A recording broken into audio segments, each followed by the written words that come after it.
अरब सागर में पाकिस्तान ने missile test किया है। पहलगाम हमले के बाद नई साजिश है। पाकिस्तान की नेवी ने मिसाइल टेस्ट किया है। रात के अंधेरे में यह टेस्ट किया गया है। 480 किलोमीटर मिसाइल की रेंज है। तो पाकिस्तान जो घबराया हुआ है, यहां अपना आक्रामक रवैया दिखाते हुए और मिसाइल टेस्टिंग की है रात में। इससे पहले आपको बता दें कि भारत की सीमा पर सीज फायर वायलेशन भी कल किया गया था। पहलगाम हमले को लेकर के जिस तरह से पाकिस्तान को कटघरे में खड़ा किया जा रहा है और भारत की ओर से जवाबी कार्रवाई का डर पाकिस्तान को ऐसा सता रहा है कि बौखलाया हुआ पाकिस्तान एक के बाद एक गीदड़ भभकी भारत को देने की कोशिश कर रहा है, दिखाने की यह कोशिश कर रहा है कि वो कमजोर नहीं है। और रात के अंधेरे में मिसाइल टेस्ट किया गया है पाकिस्तान की ओर से।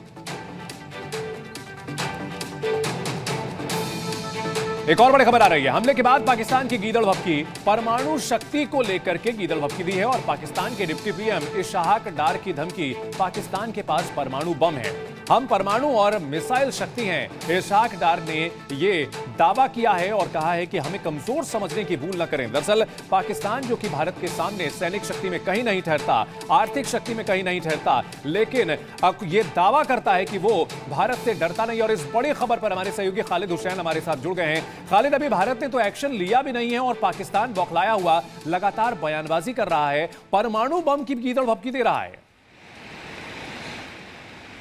बिल्कुल, देखिए, ये डिफेंस सोर्स के हवाले से हमारे पास खबर पहुंच रही है कि जो पाकिस्तान ने उन्होंने एक नोटिफिकेशन कैरी की है कि जिसमें surface to surface missile test जो है Karachi coast along with coastal within the exclusive economy जो है वो किया जाएगा। और कहीं ना कहीं ये जो कल एक कदम उठाया गया है और उसके बाद भारत ने जो सख्त रवैया अपनाया है, उसके बाद एक डराने की कोशिश है, एक दिखाने की कोशिश कि हम डरे नहीं हैं। लेकिन जिस तरह से वहाँ पर बैठकें हो रही है, जिस तरह से एलओसी को अलर्ट किया जा रहा है, जिस तरह से गाँव से लोगों को वापस लिया जा रहा है, उस तरह से साफ लग रहा है कि हलचल बहुत ज़्यादा है। पाकिस्तानी आर्मी को अलर्ट करने पे रहने पे कहा गया और साथ ही साथ सभी लीव्स कैंसिल की गई है।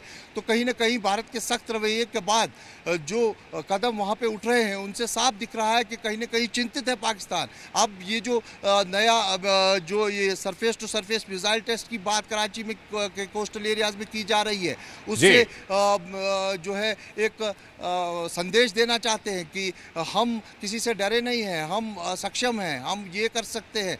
लेकिन खालिद, जो पाकिस्तानी सेना बलूचिस्तान की वहां के विद्रोहियों के हाथों पिटती है, तालिबान के सैनिक उन्हें पीटते हैं और वो भारत को यहां गीदड़ भभकी देने की कोशिश कर रही है पाकिस्तान की सेना और पाकिस्तान की सरकार, ये हंसी वाली बात ही नजर आती है। बिल्कुल, मैं आपको बता दूं, जिस तरह से हमने पुलवामा हमले के बाद भारत का एक्शन देखा, जिसके बाद हमने उड़ी हमले के बाद भारत का एक्शन देखा, सर्जिकल स्ट्राइक, बालाकोट, वो सब बातें याद रखनी चाहिए कि भारत सक्षम है हर कोई कदम उठाने के लिए। और आज भी जिस तरह से कूटनीति पे उन्होंने कदम उठाए हैं और जिस तरह से सबसे बड़ा जो वार है इंडो पाक। जी खालिद, एक और बड़ी खबर आ रही है, पाकिस्तान से जुड़ी हुई एक और बड़ी खबर आ रही है, अपने दर्शकों को वो भी बता दें। बहुत बड़ी खबर है।